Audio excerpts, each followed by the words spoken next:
What is daily life like for a Saigon street food vendor? Mrs Yến is 58 years old and has been selling noodles in District 3 for 18 years. Every day she wakes up at 4:30 a.m. to start selling at 5 a.m. Her siblings usually wake up earlier to receive a delivery of fresh vegetables from their regular market vendor and start grilling the meat.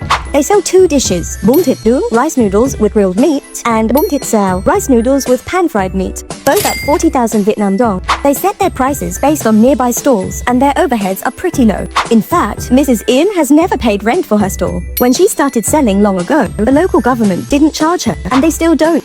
Rent and licensing requirements for street standards in Saigon typically vary by ward. Some local governments require vendors to have licenses and others don't. Mrs Yến stall opens at 5 a.m. daily and sells until she has run out of food, usually just after midday. Then she and her family go home to start preparing for the following day.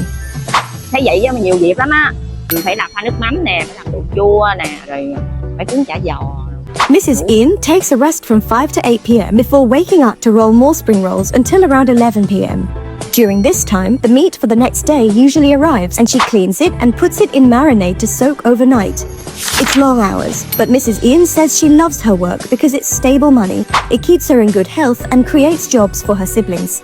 Visit Mrs Yến stall at this address and follow EXO Tours for more insight into life in Vietnam.